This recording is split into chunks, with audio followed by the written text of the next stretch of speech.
भाइयों, मेरा नाम पवन है। मैं राष्ट्रीय स्वास्थ्य मिशन के तहत महोबा जिला अस्पताल में काम करता हूँ, संविदा में। मेरी पत्नी, जिसका नाम रितु वर्मा है, वो GGIC मोगरानीपुर में बाबू है। मैंने पिछले साल अक्टूबर की 10 तारीख को अपनी बीवी को किसी के साथ चैट करते हुए पकड़ा था और उसकी चैट देखकर मैंने उसको समझाने का बहुत प्रयास किया था। मेरे समझाने पर उसने कहा था कि मेरा शरीर मेरी मर्जी, मैं चाहे जो करूं, तुम होते कौन हो मुझे रोकने वाले। उसके बाद मैं और मेरी पत्नी हम अलग रह रहे थे। कल रात मैंने अपने बच्चे को वीडियो कॉल किया और वीडियो कॉल पे बच्चा मेरा सो रहा था, तो मेरी पत्नी ने बच्चे की शक्ल दिखाई और उसके बाद फोन को जैसे ही घुमाया तो मुझे किसी दूसरे व्यक्ति का आभास हुआ कि कोई दूसरा व्यक्ति खड़ा हुआ है। तो जैसे ही मुझे आभास हुआ, मेरी पत्नी ने फोन कट कर दिया और फोन कट करने के बाद जब फोन कट हो गया तो फिर मैंने काफी सोचा और सोचने के बाद करीब 2 ही 3 मिनट के बाद मैंने 112 नंबर पर कॉल कर दिया। 112 नंबर पर कॉल किया।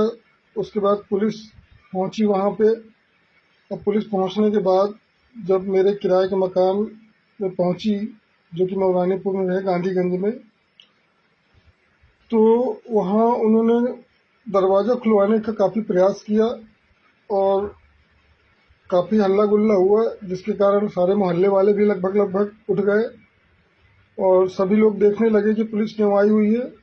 मैं उस समय महोबा में ड्यूटी पे था। पुलिस वालों ने मुझको फोन किया और कहा कि तुम्हारी पत्नी गेट नहीं खोल रही है। तो मैंने कहा, सर मैं तो महोबा में हूँ, अब जैसे भी हो गेट आप खुलवाइए, कोई ना कोई तो मेरे घर में घुसा हुआ है। काफी देर प्रयास करने के बाद पुलिस वालों ने गेट खुलवा लिया और गेट खुलते ही मेरे घर के दरवाजे से एक शख्स बाहर निकलता हुआ दिखाई दे रहा है, जिसका नाम मुझे ज्ञात हुआ है कि अभिषेक पाठक है। और अब मुझे याद आ रहा है कि जो अक्टूबर में मैंने चैट पकड़ी थी इसकी, उसमें भी अभिषेक जी करके नाम लिखा हुआ था। तो ये वही शख्स है जिससे ये चैट करती थी। और ये रात में करीब 1 से 1:30 बजे के आसपास ये मेरे घर पे जो है मौजूद था और पुलिस 112 नंबर की टीम ने इसे रंगे हाथों वहां से निकलते हुए पकड़ा है। और उसी दौरान मोहल्ले पड़ोस वाले जो लोग वीडियो बना रहे थे, उस व्यक्ति ने वीडियो बनाने वालों पर भी हमला करने की कोशिश की और पुलिस वालों को भी डराने धमकाने की कोशिश की। क्योंकि वो व्यक्ति सुना है सभासद है और रसूख वाला है, इसलिए उसने अपना पूरा प्रभाव दिखाने की कोशिश की है। दोस्तों, मैं केवल ये चाहता हूँ कि मेरी पत्नी को जिसके साथ रहना हो रहे, मुझे कोई फर्क नहीं पड़ता, लेकिन मेरे बच्चे को कुछ नहीं होना चाहिए। मेरा बच्चा मुझे मिल जाए, उसको नाजायज संबंध रखने हैं किसी के साथ रखे। क्योंकि अभी तक तो मुझे शक था, अब क्लियर हो गया है कि वो ऐसी ही है। और इसके पहले भी मैं कई बार उसको पकड़ चुका हूँ, रात में किसी न किसी से बात करते हुए कई बार समझा चुका हूँ। हर बार मैंने माफ किया है, इग्नोर किया है, लेकिन उसने कभी भी आज तक अपनी गलती नहीं मानी। हमेशा मेरे ऊपर ही प्रेशर बनाती रही और मेरे घर वालों को दहेज हिंसा और घरेलू हिंसा के मामले में फंसाने की धमकी देती रही और खुद आत्महत्या करने की धमकी देकर मुझको चुप करा लेती थी। लेकिन इस बार हद हो गई, घर के अंदर किसी को घुसेड़ लिया। इतनी बेशर्मी, और अभी भी मानने को तैयार नहीं है कि उसने कुछ गलत किया है। उल्टा मुझे धमकी दे रही है, उल्टा मुझसे कह रही है कि उखाड़ लिया जो उखाड़ना है, और जो उखाड़ना है उखाड़ लो, जो बन पड़े कर लो। अब तो तुम्हें जेल भिजवा के रहूंगी, या तो मैं जेल जाऊंगी या तो तुम्हें जेल भिजवा के रहूंगी। मुझे समझ नहीं आ रहा मैंने किया क्या है। अगर मैंने कुछ गलत किया है तो मुझे जेल में डालिए, लेकिन अगर इसने कुछ गलत किया है तो इससे मुझे और मेरे बच्चे को बचाइए। मुझे अब इसके साथ नहीं रहना है और जो भी फैसला होगा मुझे मंजूर है, लेकिन मुझे अब इसके साथ नहीं रहना है। क्योंकि अब मुझे भरोसा नहीं है। हो सकता है अगर मैं इसके साथ रहने का प्रयास भी करता हूँ तो कल के दिन मेरा भी बॉडी जो है या मेरे बच्चे की बॉडी किसी ड्रम में मिले, और मैं ऐसा बिल्कुल नहीं चाहूंगा।